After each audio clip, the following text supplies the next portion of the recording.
Antes de começar o nosso assunto de hoje, fazer um comentário do trabalho.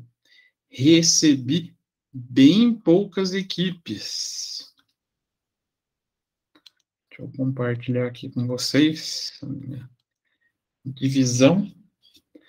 Menos da metade da turma me mandou seus integrantes. Isso está me deixando. O nosso, inclusive, está faltando lá, professor. Eu lembrei disso agora, realmente.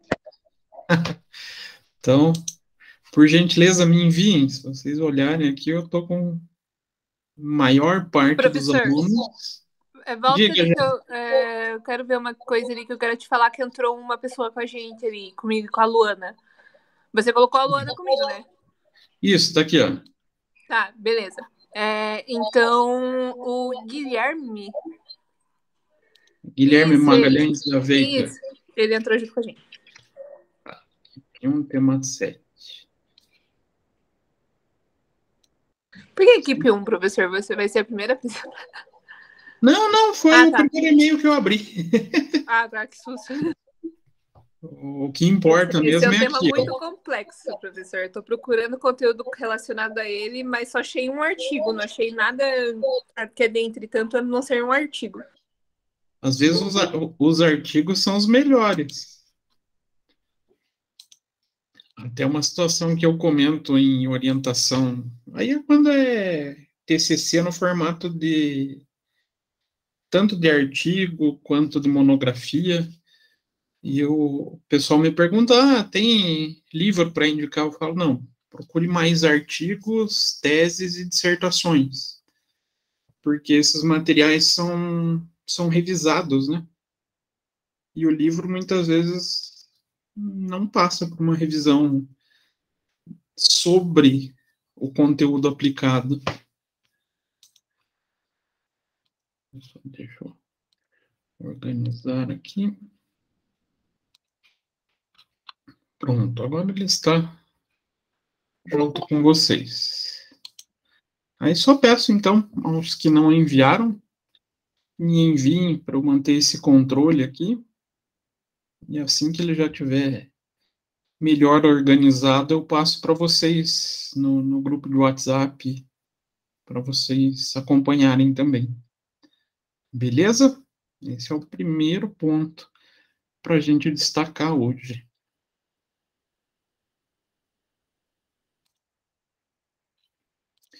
O que falaremos hoje? Ou o que vamos iniciar hoje? Porque esse tema não será esgotado nesta noite.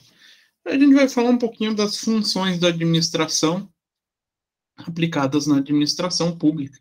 Essas técnicas que a gente acaba utilizando, e são basicamente 4 grandes grupos de técnica, podemos falar assim.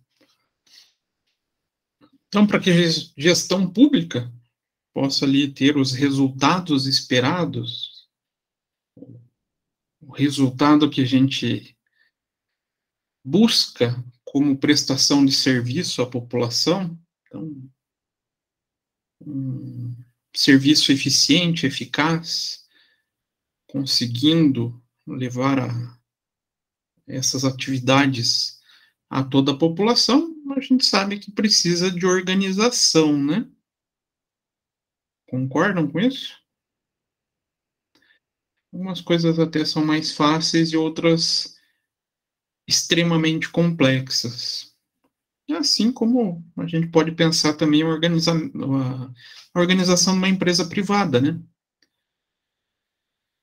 Tarefas simples, tarefas cotidianas e, às vezes, tarefas complexas que vão levar muito tempo. E a gente costuma segregar essas atividades em 4 grandes processos. Vocês já estão bem acostumados com isso. Vem na essência do curso de vocês, né? Que é o quê?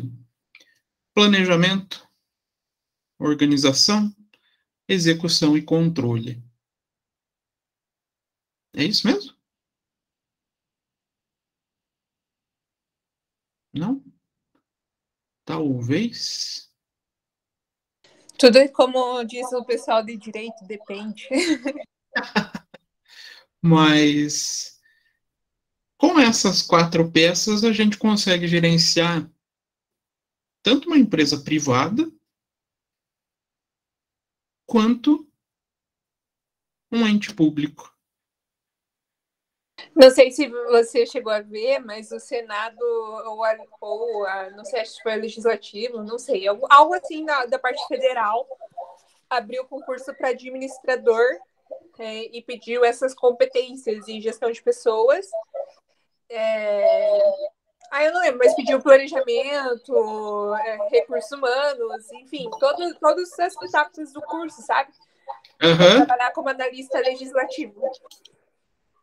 É o pilar o que a gente trabalha aqui na nossa disciplina é a essência do conhecimento da gestão. A gente, claro, não tem como aprofundar muito, mas a gente passa por todos esses conhecimentos necessários. E essas 4 ferramentas fazem parte. Aí é aplicado em qualquer segmento. Eu vou trabalhar na área de gestão de pessoas, igual a Jéssica falou. Esses quatro processos fazem parte. Não, eu vou trabalhar com o setor de desenvolvimento de obras. Fazem parte esses 4 processos. Esses 4 processos são inerentes da tarefa da administração, né? E por onde a gente sempre começa? Onde é o início dessa gestão com esses processos? Planejamento, né? Concordam comigo? A partir do planejamento, que define os objetivos e os recursos a serem empregados. E isso a gente tem de forma mais delineada na gestão pública. A gestão pública ela tem algumas características, alguma dos seus princípios que fazem com que esse planejamento se transforme em lei. Vocês já viram qual lei que é sobre planejamento? E que sempre sai, sempre que eu digo periodicamente.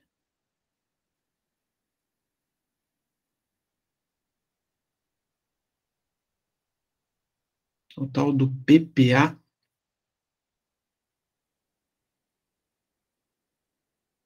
Isso em um dos ambientes do planejamento. Então, no planejamento, na gestão pública, a gente tem essa, vamos falar assim, ferramenta, mas também é um dificultador, né? Já que qualquer alteração nesse processo de planejamento envolve também o legislativo, né? Não é só o executivo que faz esses processos de mudança. Então, todos os gastos que ocorrem na organização, que determina a disposição de recursos em uma determinada estrutura. Então, a direção que orienta a realização do que foi planejado, o controle e como a gente verifica esses resultados alcançados. Então, na aula de hoje, a gente vai entrar no segmento ou no processo. Cadê meu marca-texto aqui? Professor, não tem problema se sair um pouquinho mais cedo da aula, né? Que eu quero ver o Jornal Nacional hoje. Eu já estava imaginando que a quantidade de falta ia ter gente querendo assistir. Tá bom, obrigada. Mas não tem problema. Inclusive sugiro, eu devia dar um trabalho disso, né? Como parte da disciplina, vocês lerem os planos de governo. Nossa, o que vocês trabalho. acham? Você já está começando a forçar a amizade, professor, porque você deu um trabalhinho, agora você deu um puta de um trabalho. Aí é muita coisa. Não, no médio de um trabalho. Mas esse é o nosso erro, né? A gente devia ler para conseguir votar melhor. O problema também é que vai cada... O problema não é ler, professor. O problema é, assim, com todo respeito, muda, como é que diz, a merda, mas as moscas são a mesma. É bem isso. Era o que eu ia comentar. E pior, no plano de governo eles trazem tudo... Todos os governos são flores. É sempre assim, né? E aí a gente se sente enganado. E eu ainda assim fico abestalhado com vários seguidores assim que acreditaram. Eu paguei para ver sobre a mudança, nova política, adeus à velha política. Não foi, mas não foi assim, não é assim que funciona, e a gente sabe que não é assim, né? Infelizmente, você acaba lendo, né? Que plano de governo bonito, que situações, como o professor falou, né? Floreadas, lindas, coloridas, bolinhas amarelas, vermelhas, mas chega na hora mesmo, acontece o que aconteceu, né? Vou fazer acordo com o Centrão, eu preciso disso, eu preciso daquilo, e assim vai, né? O mal do Brasil é a política, né? Infelizmente a gente sabe disso. E o pior é que eu não consigo vislumbrar mudança.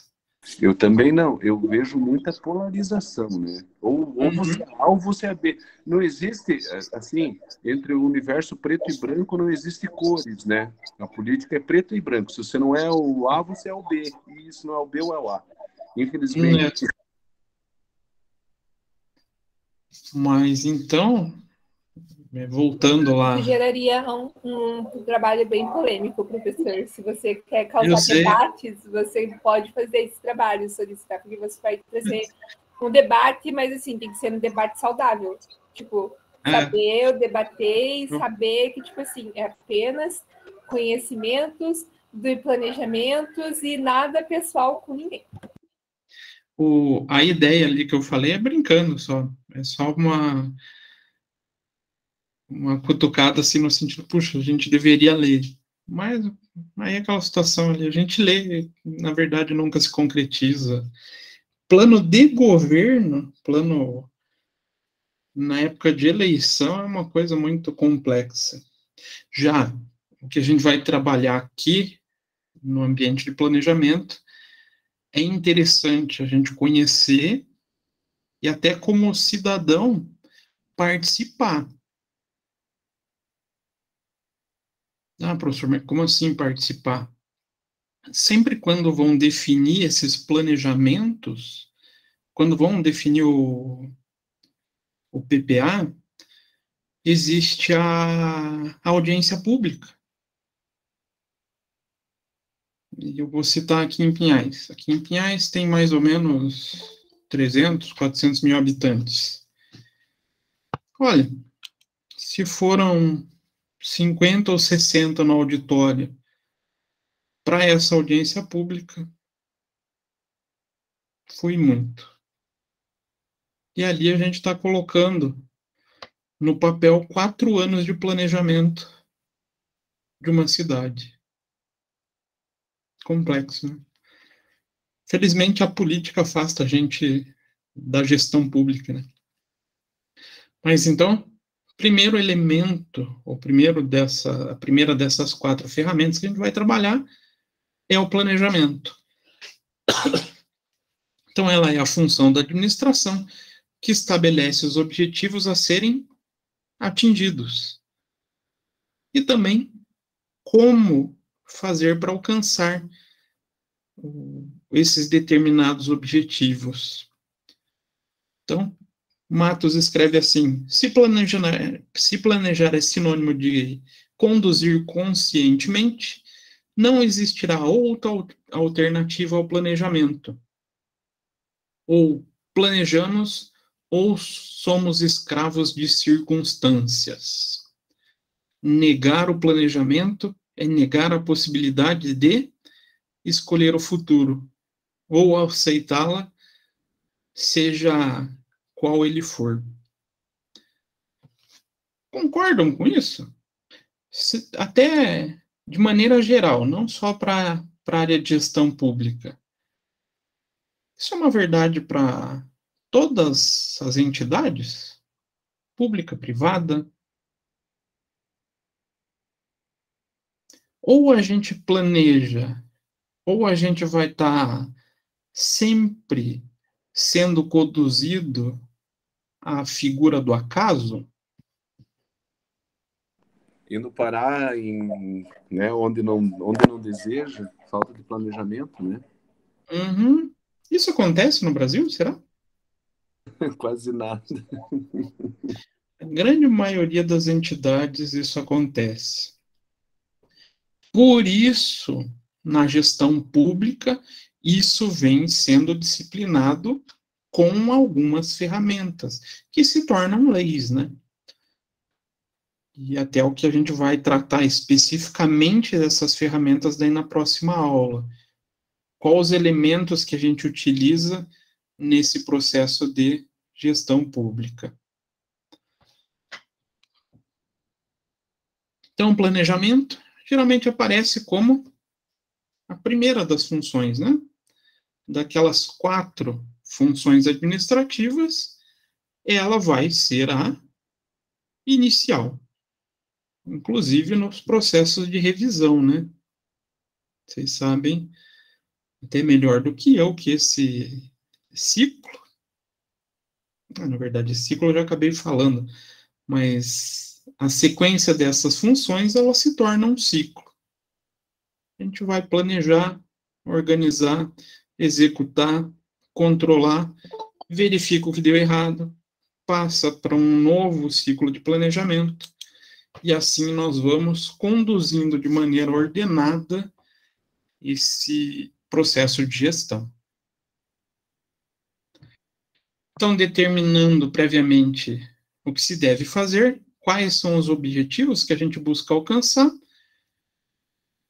a gente vai conseguir também definir qual tipo de controle a gente vai precisar para gerenciar esse resultado e também definir quais os recursos vão ser necessários, né? E assim a gente consegue fazer uma melhor organização do processo de gestão. E falando em gerenciar e controlar tanto o recurso e a execução desse planejamento. O ambiente público, na gestão pública, é importante?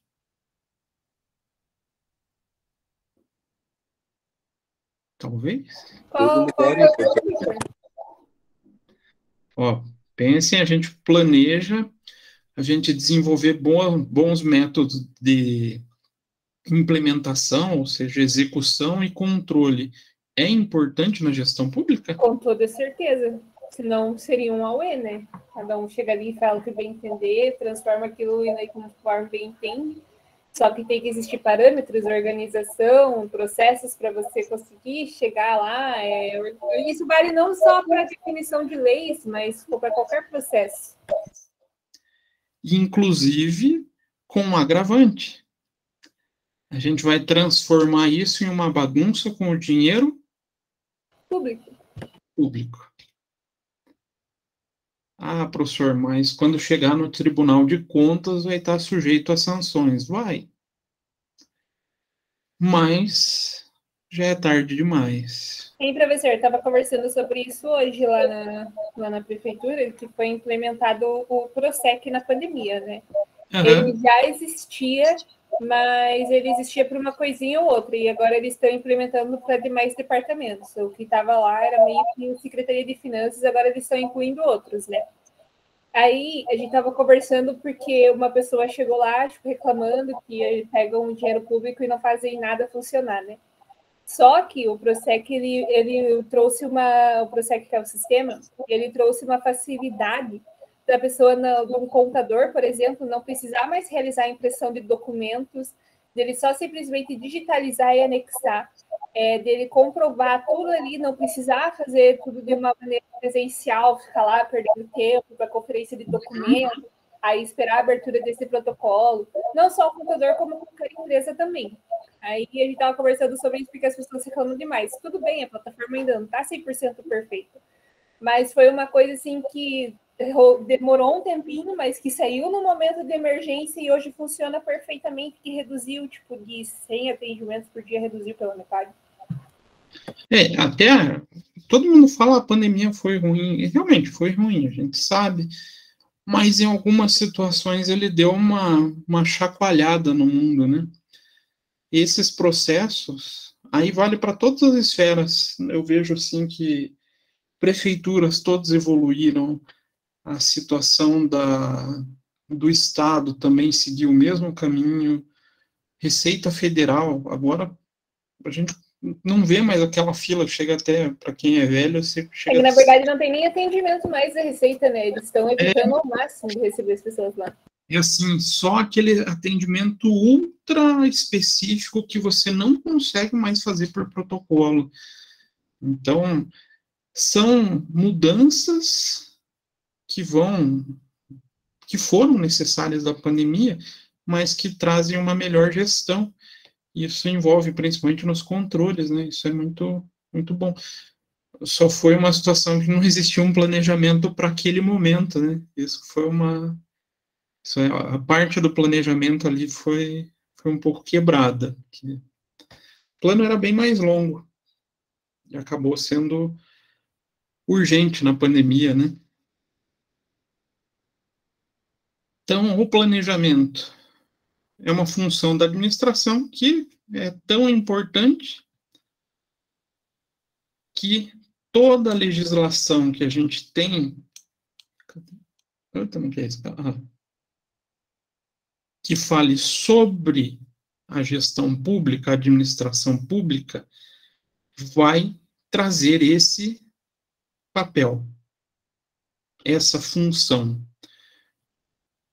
Mudam nomes, mudam formatos, mas todas estão no sentido, todas estão trabalhando no sentido de o gestor deverá preparar as suas ações antecipadamente para uma melhor execução.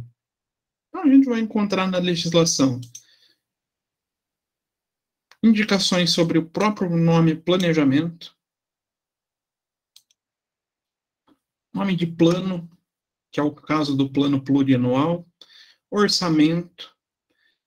Então, nomes para essa atividade dentro da legislação não falta, mas todas remetem a essa função do planejar. Então, isso acabou traduzindo a preocupação do governo na previsão da utilização do recurso público. E assim, tentar melhorar esse processo da gestão do dinheiro público, né, do recurso público. Já que a gente não fala de valores pequenininhos, né?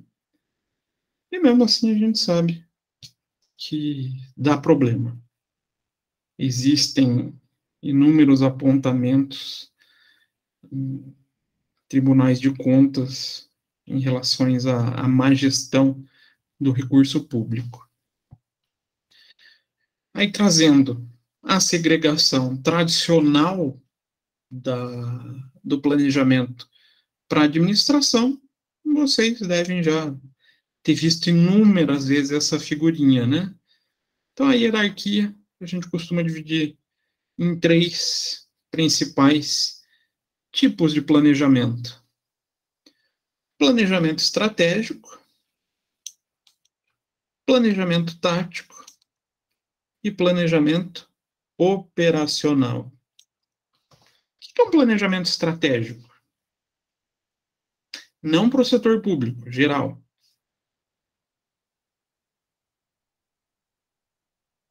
O que é?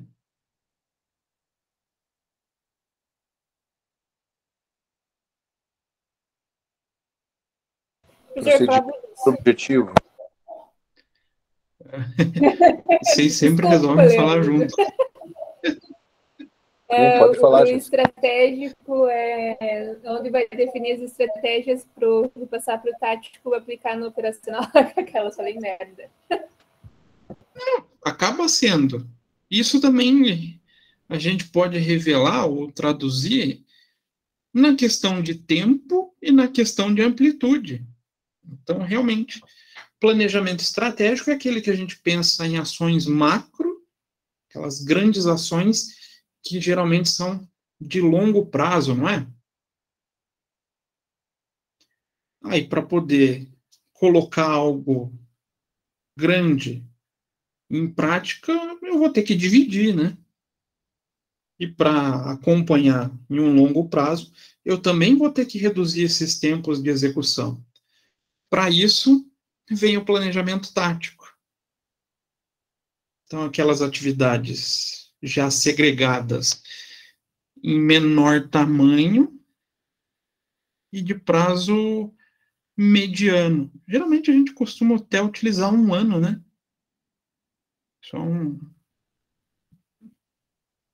Não é uma convenção, não tem nada que fale que deve ser um ano, mas o costume acaba levando a gente a pensar em planejamento tático na duração de um ano.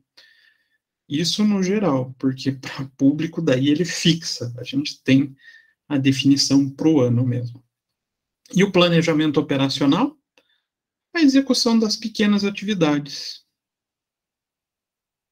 E por que dessa divisão que a Jéssica comentou? O estratégico dividindo as ações para o tático e o tático dividindo as ações para o operacional. Se a gente não resolver essas pequenas tarefas, pequenas atividades de curto prazo do operacional, a gente não vai atingir os resultados do tático. Não atingindo o resultado do tático, o estratégico vai por água abaixo. Não é assim, de maneira bem simples, que funciona? Isso não foge do ambiente público. Então, pensando no planejamento estratégico, ele é o mais abrangente e tem a capacidade de envolver toda a organização e vai sempre ser elaborado por um período maior de tempo, um período longo. Então, para estabelecer objetivos gerais e, claro, pensando em grandes atividades, o nível de detalhamento vai ser menor. E daí surgem os planejamentos táticos. Então, o desmembramento, detalhamento do planejamento estratégico é o planejamento tático. E dentro da gestão pública, a gente tem o planejamento estratégico sendo delineado principalmente pelo PPA, pelo Plano Plurianual. Quem precisa fazer um plano plurianual? Só o presidente? Será que é só a União que faz Não, plano todo plurianual? órgão é necessário. Então, diferente da esfera, indiferente da, da separação dos poderes, que é a esfera. Vamos falar assim do nível, né? Se é municipal, estadual ou federal, existe o desenvolvimento do plano plurianual. E o que contém nesse plano plurianual? A gente vai falar dele na próxima aula, vai especificar mais o desenvolvimento do plano. Mas ali o gestor coloca todas as atividades de maneira macro, então eu vou pensar nas ações de saúde, vou pensar nas ações de educação, vou pensar nas ações de infraestrutura, e ali eu vou colocar as grandes ideias. Então, vamos pensar, estamos fazendo o plano plurianual e precisamos indicar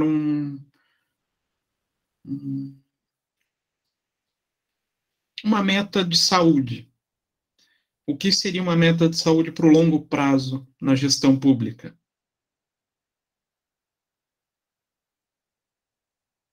Será que eu poderia falar, puxa, eu vou construir um hospital?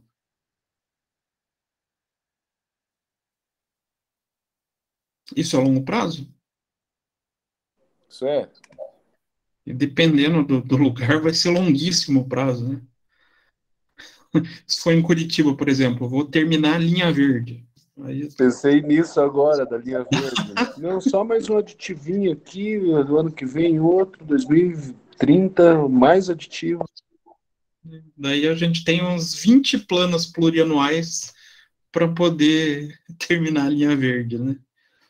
Mas, claro, ela fez parte, com certeza, do plano plurianual por ser uma obra de grande porte, né? Então, ali a gente vai alocando, vai identificando quais serão essas atividades e com essa organização a gente vai poder depois trabalhar no planejamento tático.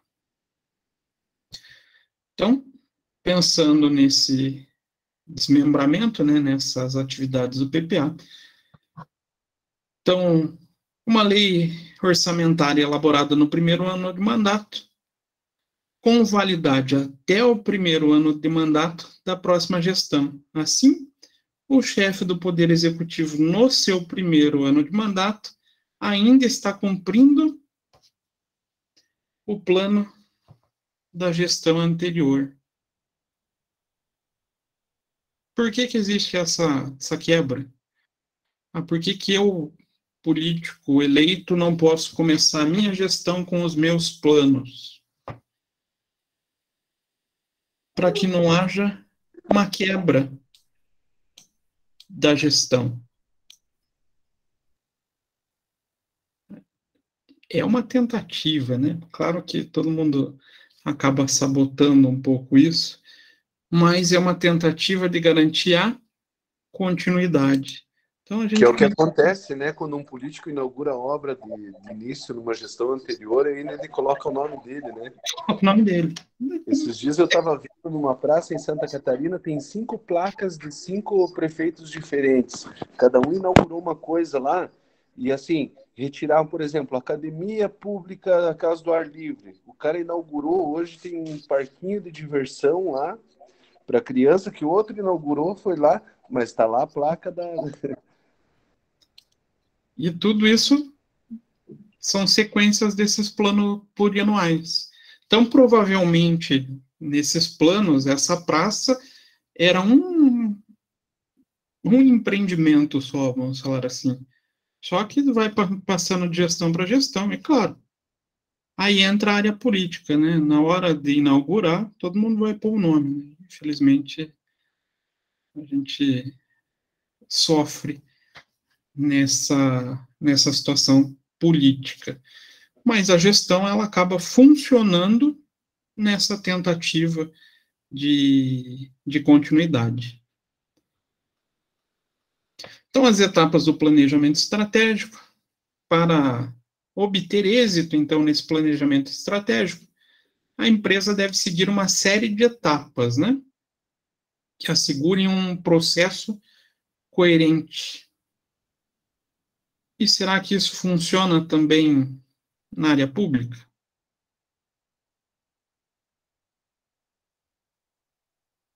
Será que eu vou ter que pensar? Claro, na empresa, as etapas para desenvolver um planejamento estratégico são específicas do ramo comercial, né? Da busca do lucro. Será que eu vou ter que fazer um pensamento organizado e coerente para pensar a gestão pública também? Vou, né? E será que isso funciona na prática?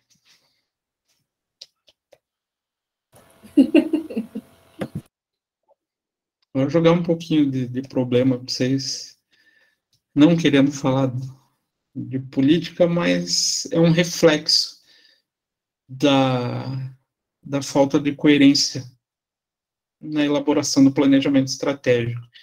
Vira e mexe, a gente vê notícia, divulgação falando, tal obra está inacabada, ou foram gastos em obras inacabadas. Vocês já devem ter ouvido isso, né? Ou vocês estão assistindo aula da Suíça, não pode? No Brasil isso não acontece, né? E por que será que acontece isso? Reflexo da falta de coerência nesse desenvolvimento do planejamento. Então, meu antecessor colocou, vamos construir o hospital. Bacana. E eu simplesmente, no meu plano, não coloquei mais a continuidade do hospital. Professor, mas aí vai ficar o recurso parado lá. O problema é que daí a gente não consegue colocar em orçamento. Delicado, né? Aí, como eu não planejei, não vou conseguir alocar recurso para o orçamento, fica uma obra inacabada.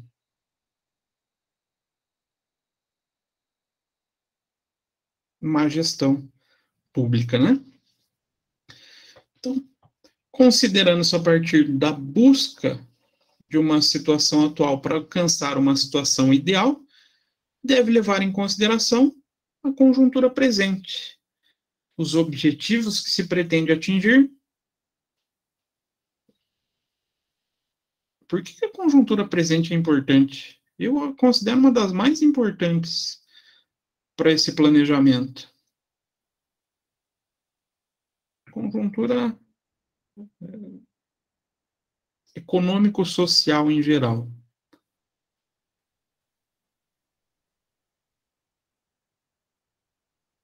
Por que será que é importantíssimo a gente considerar esse ponto?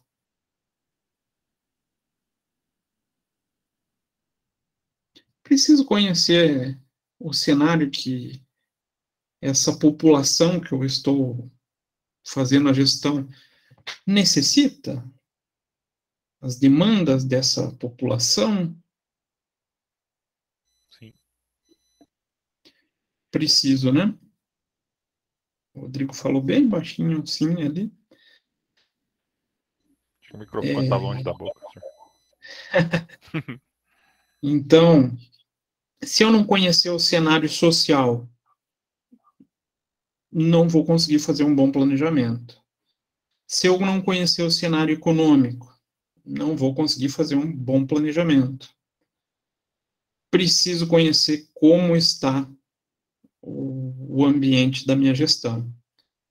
Só daí eu consigo fazer uma boa definição de objetivos, né? Só com base nesse conhecimento. Aí eu defino esses objetivos, vou pensar nos recursos. Aqui, na área pública, é de extrema importância. Por quê? Não entendi, professor. Eu, gestor público, posso ficar criando despesa a Deus dará?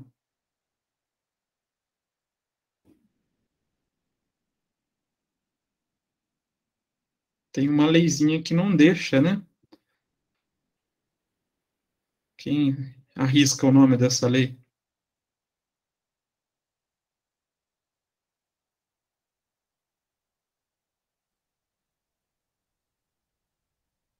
A lei de responsabilidade fiscal, né? Então, não adianta eu tentar planejar mundos e fundos se o meu recurso é limitado. E a gente sabe Aquela da pedalada lá? Olha,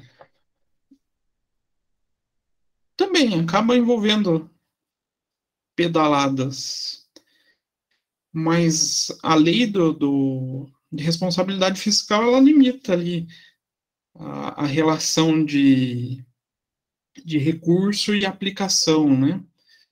Para evitar o déficit público.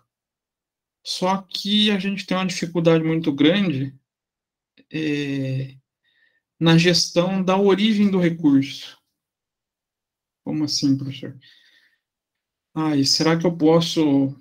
Então, coloquei lá no meu planejamento plurianual que eu gostaria de buscar empresas aqui vou falar Pinhais, que eu moro aqui, né? Aqui para Pinhais. eu vou oferecer um benefício fiscal para eles. Será que eu posso? Não, eu tenho que ter responsabilidade na captação de recursos. Então, eu não posso abrir mão de receita se eu não tiver outra fonte que substitua. Então, a gente vai tendo amarrações da lei de responsabilidade fiscal que restringem muito o uso do recurso. Como captar e como aplicar. Então, a gente precisa ter conhecimento desse recurso.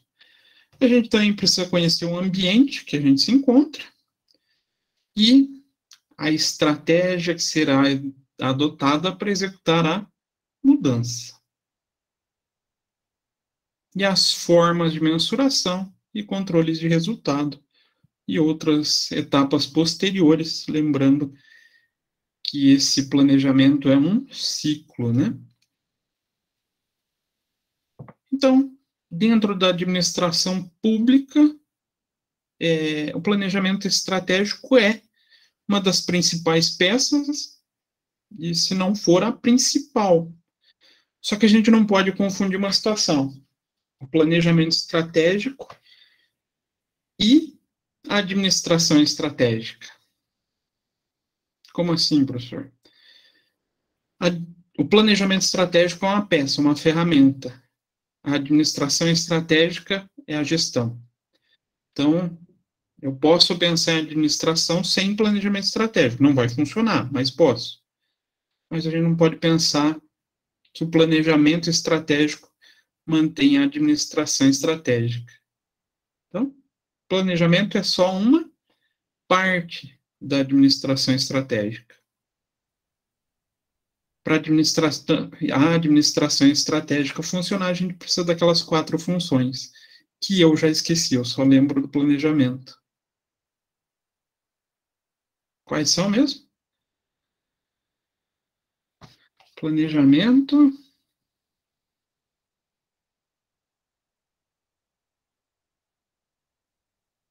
Planejamento. Dá para voltar a slide lá, professor? Não acredito nisso.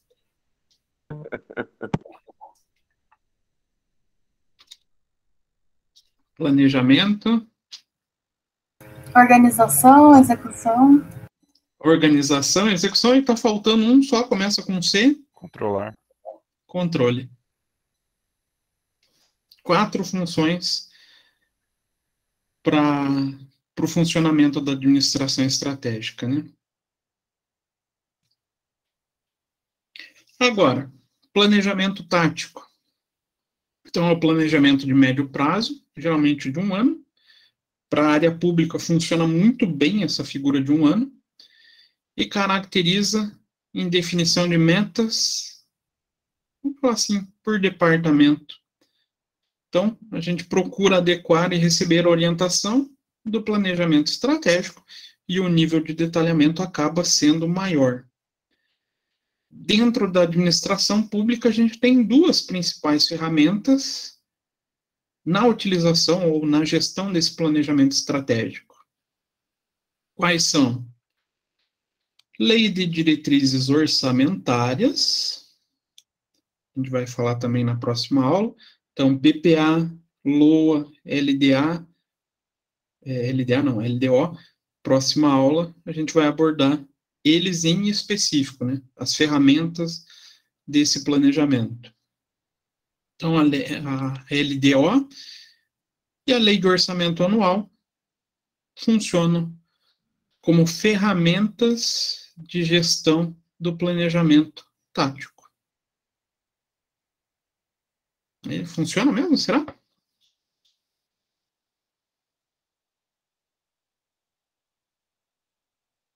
Eu não vou colocar no meu plano plurianual todo o processo de arrecadação, quais são as fontes e aonde que eu vou aplicar em valores.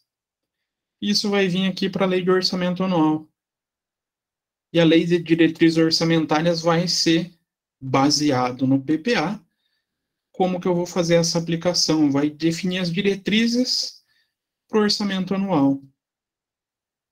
Então, vejam que aqui na gestão pública, isso fica bem fechadinho em 12 meses, né?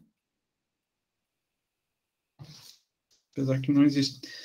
No planejamento estratégico, vamos falar assim, na teoria da administração, ela é algo sem uma definição de tempo específico, é de médio prazo.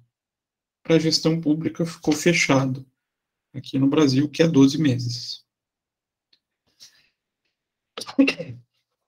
Então, são leis orçamentárias. Eu não lembro mesmo por que são leis. O PPA se transforma em lei, a lei de diretrizes orçamentárias se transforma, já é uma lei, né? A lei de orçamento anual. Por que lei? É uma coisa que eu não consigo compreender. Por que tanta lei?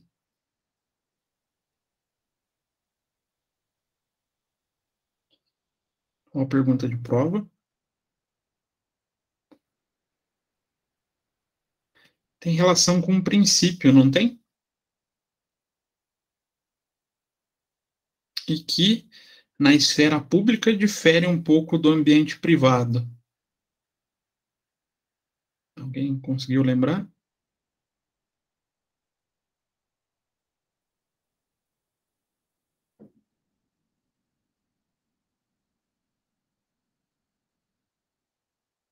Ninguém?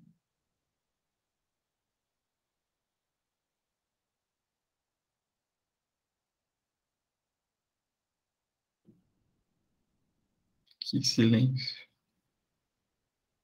O administrador público pode sair fazendo tudo o que ele quer? Ou somente o que a lei permite? Somente o que a lei permite. Somente o que a lei permite. Diferente a gente do ambiente privado, né? A gente pode fazer tudo o que a lei não proíbe. Se a lei não proibiu, eu faço o que eu quero. O ambiente público não. Faz só o que está na lei. Princípio da legalidade, né? Então, para que ele seja possível a aplicação, isso acaba se transformando em lei. Então, E fazer apenas o que está escrito, né? Nem o que não está escrito não pode. não, é estritamente o que está na lei. É bem a situação do que realmente está escrito, Leandro. Bem o que você comentou. Por isso, esses planejamentos se transformam em lei, para que seja executado. Então, são leis orçamentárias que estimam a arrecadação e definem onde vai ser aplicado esse recurso público. E o planejamento operacional parece o mais simples, mas é o que dá mais trabalho no dia a dia. Porque envolve todos os segmentos dos serviços públicos, o atendimento de toda a população, tem que ser executado todo santo dia, né? Então, é um planejamento de curto prazo e com elaboração para aplicação imediata. Então, geralmente visa atender necessidades momentâneas e caracteriza no planejamento de tarefas e atividades.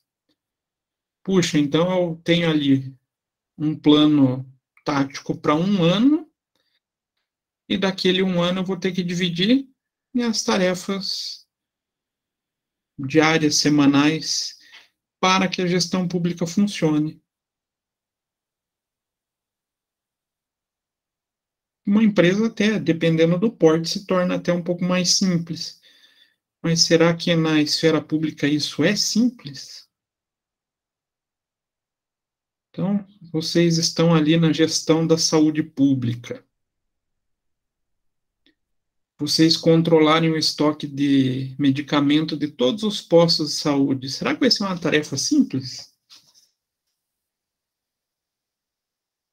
O que vocês me dizem?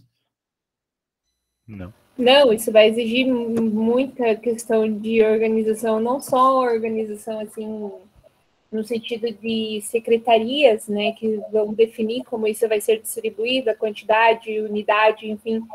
Mas isso precisa de organização de não representantes, como é que fala? Supervisões, enfim, que relatem mesmo a quantidade necessária. É bem complexo.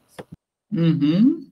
Então, assim, a gente tende a menosprezar um pouco esse nome, planejamento operacional, mas na área pública ele é vital para o bom funcionamento, visto a complexidade da máquina pública. Isso se a gente pensar só no município, imagine pensar no governo federal. No estadual, eu trabalhei na CESA ali, e na parte de distribuição de medicamentos. Então, a gente recebia os processos, as solicitações das unidades, dos hospitais, e realizava a compra conforme a quantidade que foi informada pela gestão da unidade, né? Da unidade, do hospital, enfim. Mas eram milhões, dependendo do medicamento, fora que tem medicamento que eles conseguem na justiça e que o governo paga, então era bem complexo. Aqui surge uma teoria utilizada na gestão pública que a gente muitas vezes torce o nariz. O que vocês me dizem sobre burocracia? Bom, ruim? Em muitos casos, bom. Mais atrapalha do que, né? Hã? Vai ser um pouco mais simplificada, né? Eu digo o pensamento teórico da burocracia, né? Porque senão a gente transforma na burocracia, né? Mas o ambiente digital veio para dar uma diminuída um pouco, né? Hoje a gente tem aí vários processos, por exemplo, desde a abertura de conta, né? Menos burocráticos, faz tudo na internet. Então, eu acho que, de repente, está acontecendo, não é uma desburocratização, mas enfim, uma simplificação da burocracia, né? Será que é mesmo uma desburocratização, Leandro? Eu Aí penso que é o que os interessante. protocolos deixam um rastro, né? Outro dia nós estávamos falando sobre isso, né? Na sua aula, inclusive. Nosso protocolo digital, hoje nós temos identidade digital que acaba, né? Então, assim, é só rastrear que é muito mais simples, inclusive, do que se fosse documento na época do papel, né? Mas se a gente parar para pensar, os processos ainda continuam muito semelhantes. Porém, a gente tem uma ferramenta hoje no mundo que ajudou muito. Diga, Jéssica. Minha última fala. A burocracia na gestão pública eu vejo como extrema importância, até porque não é qualquer um que pode chegar ali e fazer. A pessoa tem que ter uma autorização, uma questão, simplificando a modo do entendimento. Se não existir a burocracia na gestão pública, vai existir maiores casos aí de corrupção, de sujeira ali e tal. Então, eu concordo com a burocracia na gestão pública. E vamos fazer mais aí. Ela é uma excelente ferramenta de controle, gente. Isso não é só para a esfera pública. Só que a esfera pública ela necessita de um controle maior, então a burocracia ela é perfeita para o ambiente público. Porém, ela tem que ser feita de uma maneira inteligente, né? Aí o Leandro tinha comentado ali sobre processo de abertura de conta. Isso me lembrou, inclusive, o período que eu trabalhei no HSBC. O presidente do HSBC, nessa época que eu trabalhei, fez uma pesquisa perguntando o que eu gostaria que melhorasse para os funcionários. Tchau, professor. Tchau, Jéssica. Qual foi a resposta, será? Um banco, na época de grande porte, atuação no Brasil inteiro. Burocracia. Todo mundo achava os processos burocráticos demais. Ele falou, eu não abro mão porque essa é a garantia que eu tenho de controle. Só que, claro, a gente tem que dar, até certo ponto, graças a Deus, que a gente tem a tecnologia hoje, né?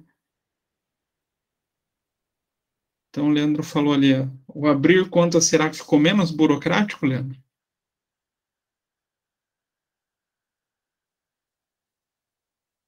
Leandro, fala comigo. Oi, professor, desculpa, eu cortou aqui Será que o abrir conta realmente ficou menos burocrático? analisando friamente que você tinha que ir em pessoa lá, né? Ah, Enfrentar o uma trabalho. fila, levar toda a documentação. Hoje, com uma simples foto da CNH, você acaba. E alguns dados da documentação, você mesmo acaba, como que diz, protocolando essas informações, ele só manda a resposta, né? Qual que é a situação? Mudou o protocolador. Hoje sou eu e não o funcionário do banco. Isso é uma mudança de ambiente da burocracia, né? A burocracia ela continua existindo. Só que a tecnologia veio facilitar tudo isso. Então, até a Jéssica tinha comentado lá do sistema eletrônico da prefeitura, eu falei da Receita Estadual, aconteceu o mesmo sistema. Então, a gente saiu no ambiente de burocracia manual, hoje a gente está no ambiente tecnológico. Então, a gente veio criando mecanismos diferentes dentro desse ambiente operacional para o bom funcionamento dessa gestão pública, mas ainda assim garantindo ou buscando garantir uma determinada qualidade, né? Então, esse atendimento das atividades do planejamento operacional vai garantir que o ambiente tático ou planejamento tático seja cumprido e eu fazendo as atividades de longo prazo. Então, atendo por vários anos o operacional, tático, eu consigo fazer o bom atendimento do planejamento estratégico, né? Então, segundo o Santos, o planejamento operacional utiliza-se de metas específicas, programas, procedimentos, aplicação de métodos e, na área pública, normas, né? Então, na administração pública, é comum elaboração de decreto, portaria, instrução normativa, lei, para que a gente consiga fazer o cumprimento das metas previstas no planejamento operacional. Ah, professor, mas por que tanta norma? Volta para o princípio da legalidade. A gente precisa ter pelo menos um ato normativo indicando o que deve ser feito. Então, aqui a gente pode ver um pouquinho desse funcionamento do planejamento estratégico, tático e operacional no ambiente público. Então, a gente tem premissas básicas definidas pela legislação. E como assim, professor?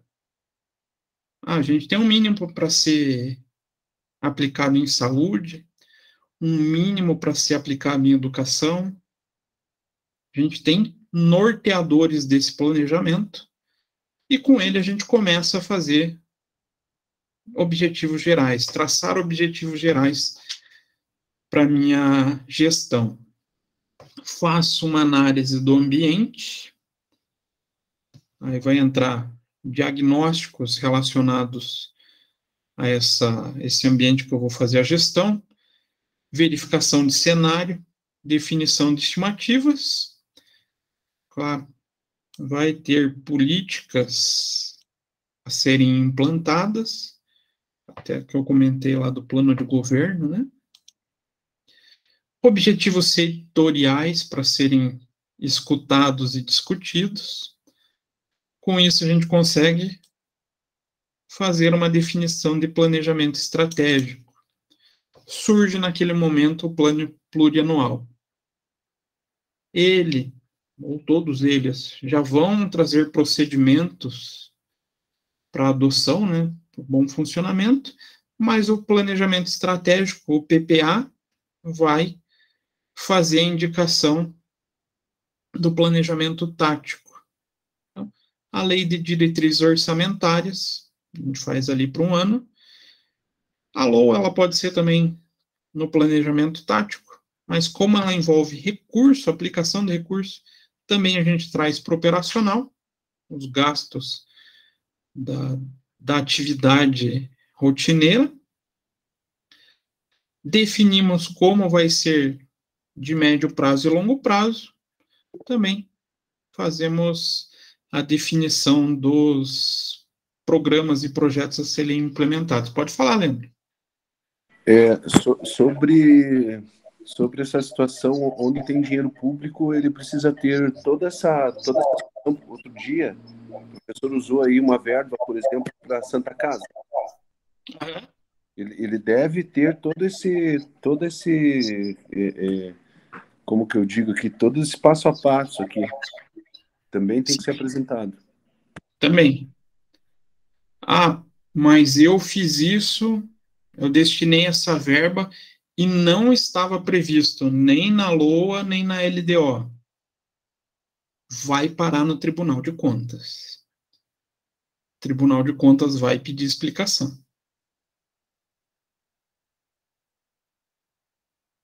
Não sei se deu para... Sim. O que eu quis saber era se toda essa burocracia, né? Vamos falar em burocracia, se toda essa burocracia que também é inclusa nessa situação de verbas de mantenedores aí de algumas situações, né? Verbas públicas. Sim. E daí é exatamente isso. Não tá. Pode acontecer de fazerem sem estar previsto? Pode, acontece. Problema de gestão. Só que daí vai ser futuro apontamento do Tribunal de Contas. É delicado, né? A gente planeja, aí como a gente transforma isso em lei, a gente tem que seguir. Não seguir, o Tribunal de Contas vai falar, opa, isso não estava no teu planejamento, o que aconteceu?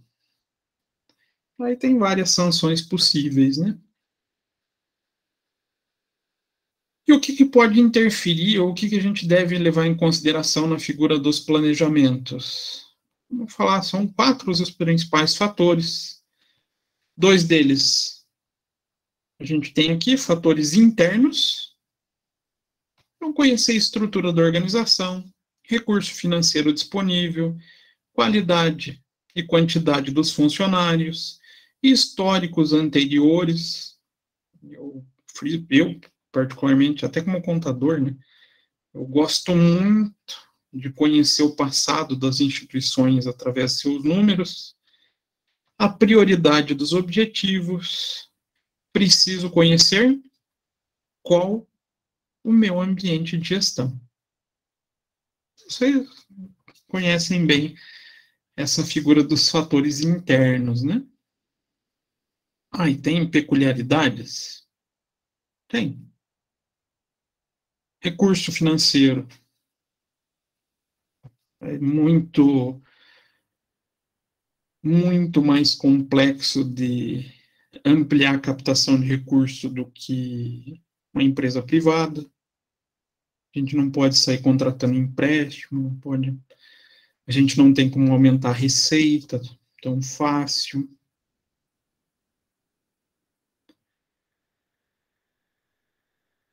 Funcionários têm suas particularidades?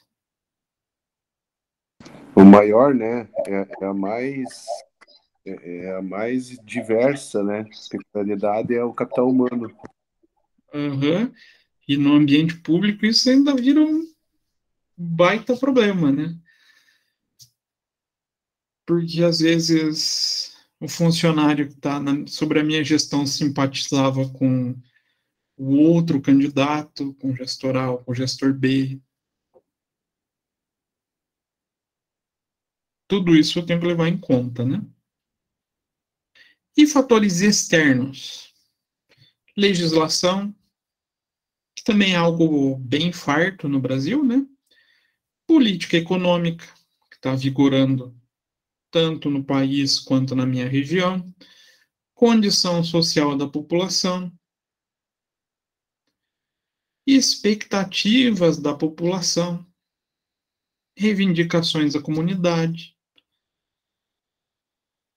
Também um ambiente bem complexo de lidar na gestão pública, né? Por quê, professor? A gente nunca vai conseguir agradar todo mundo, tá? E muitas vezes o que vão tentar pedir para vocês, como gestor público, vai ferir algum princípio, vai contra alguma legislação, vocês vão ter que dizer não.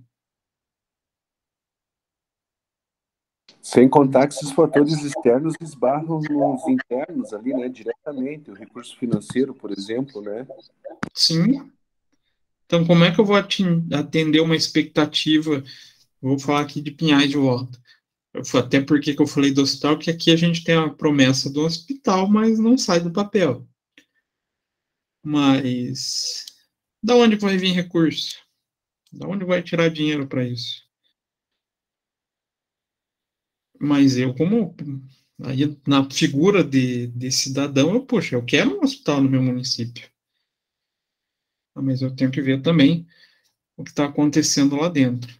Professor, e o responsável por esses orçamentos, vamos dizer, por essas verbas, são os deputados aí, senadores, isso?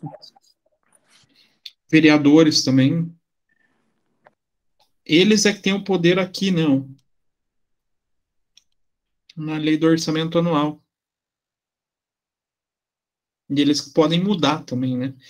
Então, por isso que a gente vê essa situação de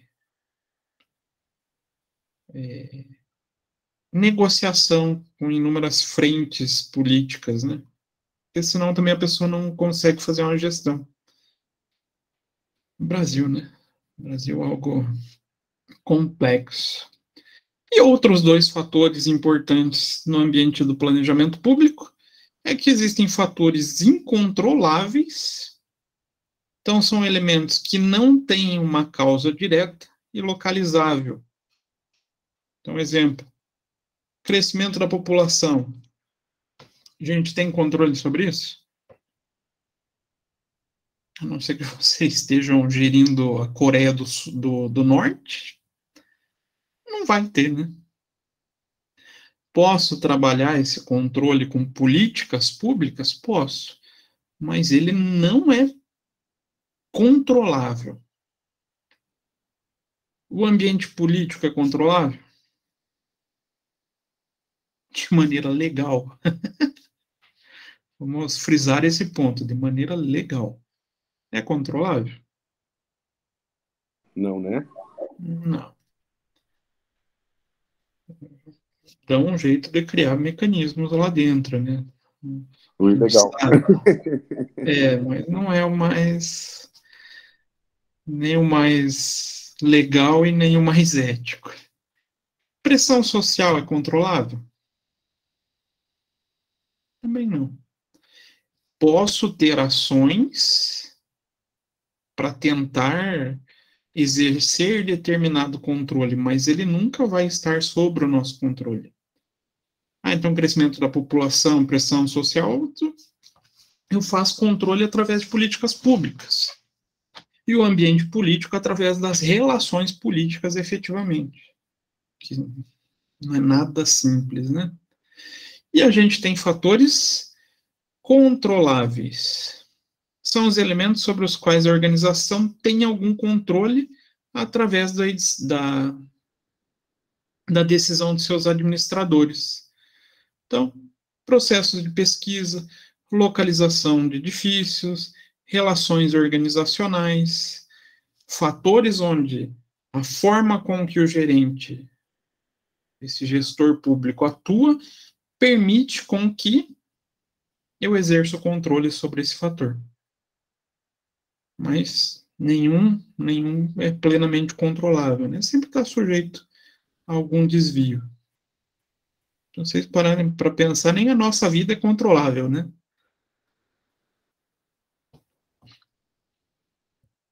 Então, já para indo para finalmente desse planejamento, desse objetivo, muitas vezes criticado na mídia, por políticos, candidatos, empresários, público em geral, o governo sempre é visto como uma entidade distante,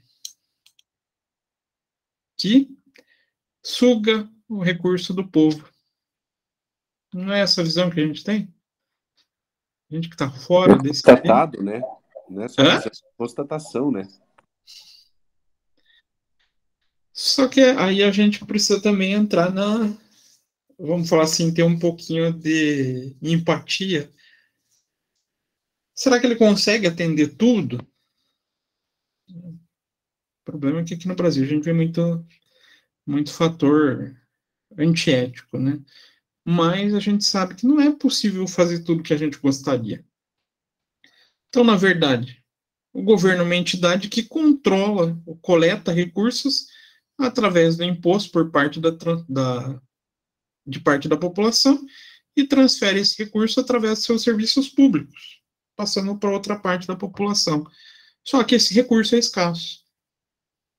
Por isso a gente acaba, muitas vezes, não tendo os nossos anseios e desejos atendidos. Só que, aí pensando, como gestor público, eu sempre vou estar tendo que dizer não para alguma solicitação, para algum pedido. Isso é um problema? Não. Vai ser um problema se eu começar a liberar recurso para aquilo que não foi planejado.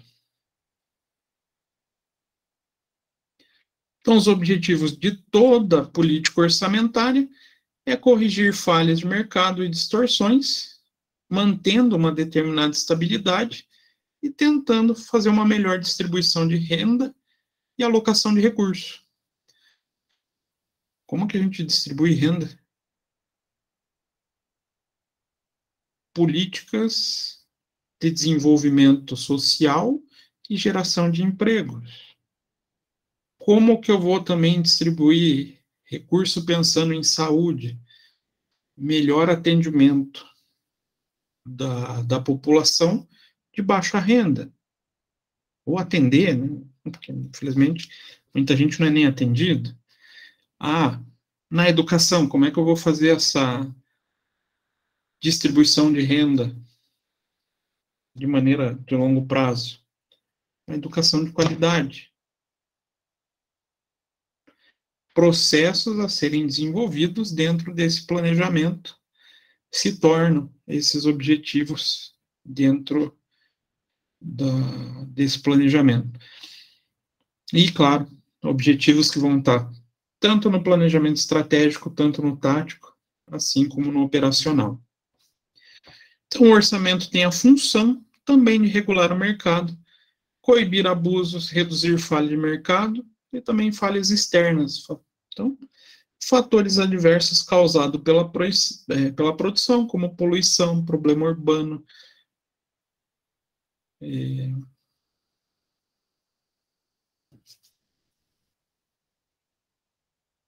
Então, se eu começo a gerar muito emprego, isso pode gerar outros problemas também?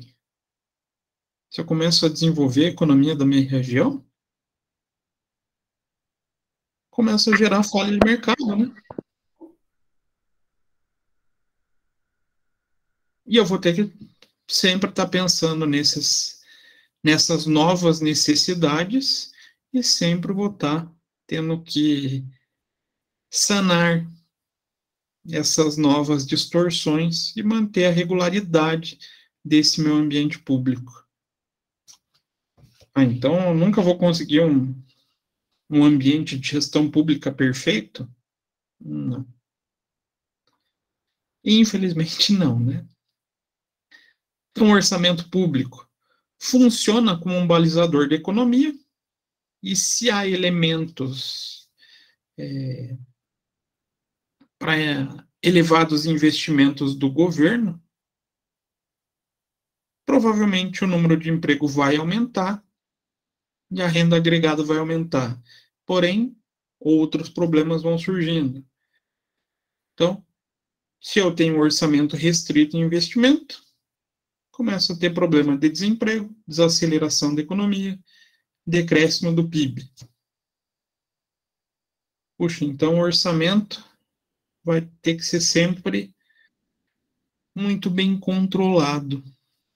Então não posso colocar um orçamento com montante gigantesco de investimentos? Não, isso vai gerar inflação. Tudo vai sendo ponderado. Então, a gente pode destacar algumas funções do orçamento público, entre elas são função alocativa,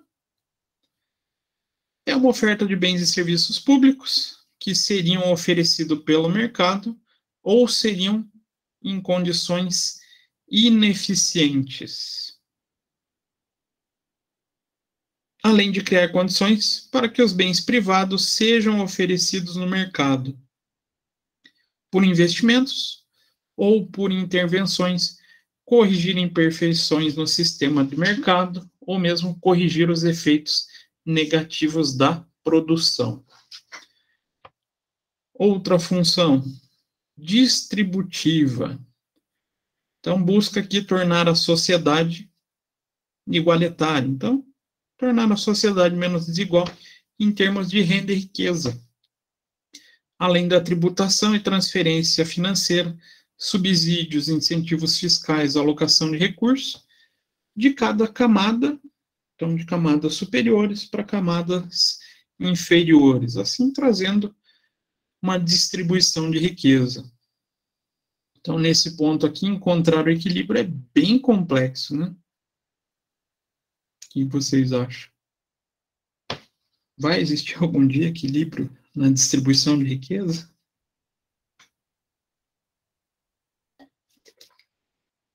Não vai, né? Então, encontrar esse equilíbrio é difícil, mesmo porque os produtores podem ter resistência em expansão de suas atividades, por ter uma parte de sua renda sendo distribuída para terceiros. E a gente também tem a função estabilizadora. Então, ele busca ajustar nível geral de preços, nível geral de emprego, estabilização da moeda, mediante a aplicação de instrumentos de política monetária. Para algumas turmas, eu já até trabalhei um pouquinho sobre a política de transmissão monetária, a transmissão da política monetária, desculpa, eu sempre acabo invertendo, que é um cenário muito delicado para manter uma economia equilibrada. Sugiro, pessoal que não teve esse assunto, dar uma lida. Mecanismos de transmissão da política monetária. Ele trabalha a forma com que o governo trabalha desde 99 aqui no Brasil, nessa estabilização econômica. Então, envolve nível de preço, moeda de maneira indireta, né? Moeda não, emprego, moeda ele trabalha de maneira direta. Então, a gente tem intervenções feitas por mecanismos legais buscando essa regulação de mercado. E o orçamento ele faz papel nessa estabilização de mercado também. Então, para Santos, a principal utilização da função estabilizadora dos gastos públicos é refletida na política de investimentos do governo. Então, ele até cita: em períodos de recessão econômica, tais políticas aumentam os gastos públicos e os investimentos, diretamente ou pelos incentivos à iniciativa privada, com o intuito de reverter o ciclo depressivo da economia do mercado. O governo intervém de várias formas no mercado, por intermédio de política fiscal, política monetária, e é, dessa maneira, possível controlar preços, salários e inflação, impor choques de oferta e demanda, então, aumentar a oferta, restringir a demanda, fazer esse controle. Eu não entendi essa parte aqui que ele escreveu. que o Santos quis dizer com isso?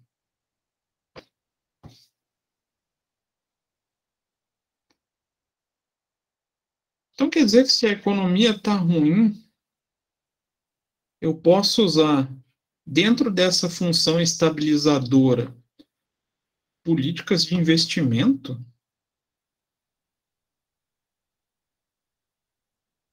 Posso? Sim, Zé. Mas faz sentido isso? A economia está ruim e eu vou começar a gastar muito?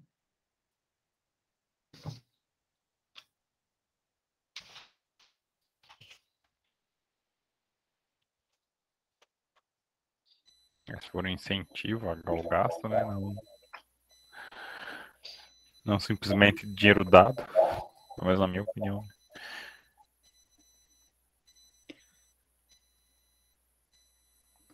Estou até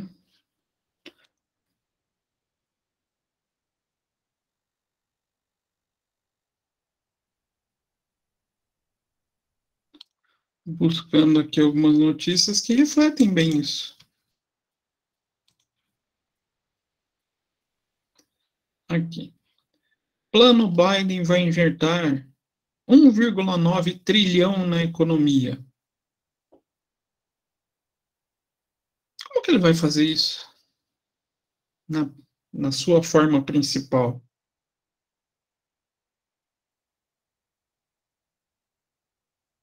Obras de infraestrutura. Então, o plano Biden ele foi instituído justamente para reativar a economia americana depois do coronavírus, buscando essa recuperação. E a forma com que ele faz, também dentro do orçamento americano, nessa função estabilizadora, fazendo essa política de desenvolvimento. Isso tem base econômica, no fundo, né? Ou não?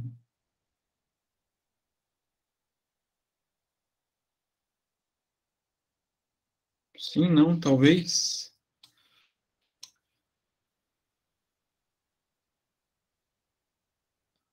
E agora?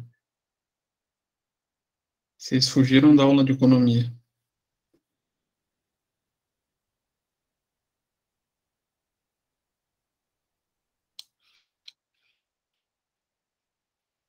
Desculpa, qual foi a pergunta? Se existe uma base econômica por trás disso. Provavelmente sim. Tem. Na verdade, para equilibrar, né? Não deixar tanta inflação quanto o outro, que eu não lembro o nome mais. Mas não, dentro das principais escolas econômicas, a gente tem a escola socialista, comunista, da divisão igualitária de renda, assim como a gente tem o liberalismo, que é a definição de livre mercado. Eu só não lembro o autor, é problema de idade para lembrar nome. Mas lá, no período da quebra da Bolsa Americana, lá em 1929, se desenvolveu uma escola de pensamento econômico na reativação ou na recuperação econômica com base no investimentos em políticas públicas, políticas de infraestrutura pública. Por quê? Essas grandes obras fazem gerar contratação de empresas, isso vai gerar a contratação de funcionários, por consequência, vai levar dinheiro para essa mão dos funcionários. Funcionário com dinheiro na mão faz o quê? Vai começar a contratar, comprar bens, comprar produtos para sua subsistência. Isso vai movimentar outros setores da economia. Isso faz com que a economia retome, porém com grande risco. que é o endividamento público. Aí, por isso, a gente tem que pensar dentro do orçamento público essa função estabilizadora, fazer o correto uso dessa função para não aumentar também de maneira exacerbada essa dívida pública. Então, são mecanismos complexos de serem trabalhados, mas que, se bem utilizados, funcionam. Próxima aula, então. A gente vai continuar essa figura de planejamento. Deixa eu descartar aqui, senão vai ficar tudo manchado no slide. Mas, aproveitar que agora tem mais alunos, pessoal, não esqueçam de passar a lista dos nomes para o trabalho, pelo amor de Deus. Lembrando que já na semana que vem tem equipe para apresentar. Beleza? Ou tá todo mundo assistindo o Jornal Nacional e me deixaram falando sozinho aqui. Professor, no caso, no grupo, a gente já mandou os nomes no e-mail, daí precisa mandar novamente, ou quem já mandou? Não. O de você está aqui, Karina. Está numerado como grupo 2, mas eu sei que o tema de vocês é o primeiro. Ah, beleza. Quem mandou, eu já tenho anotadinho aqui. Deixa eu até compartilhar de volta para vocês verem.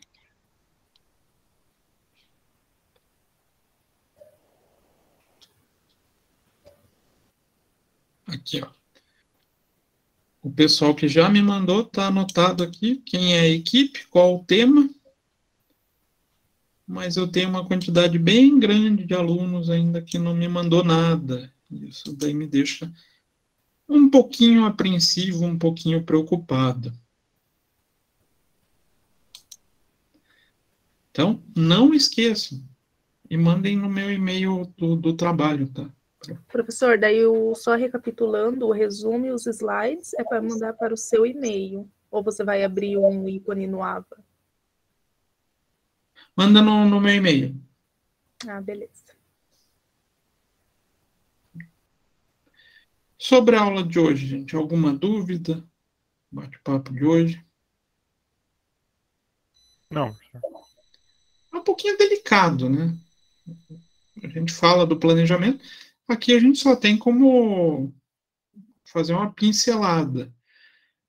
Para colocar isso em prática, claro, é uma equipe grande que faz e demanda experiência também, né? Então, não é algo tão simples.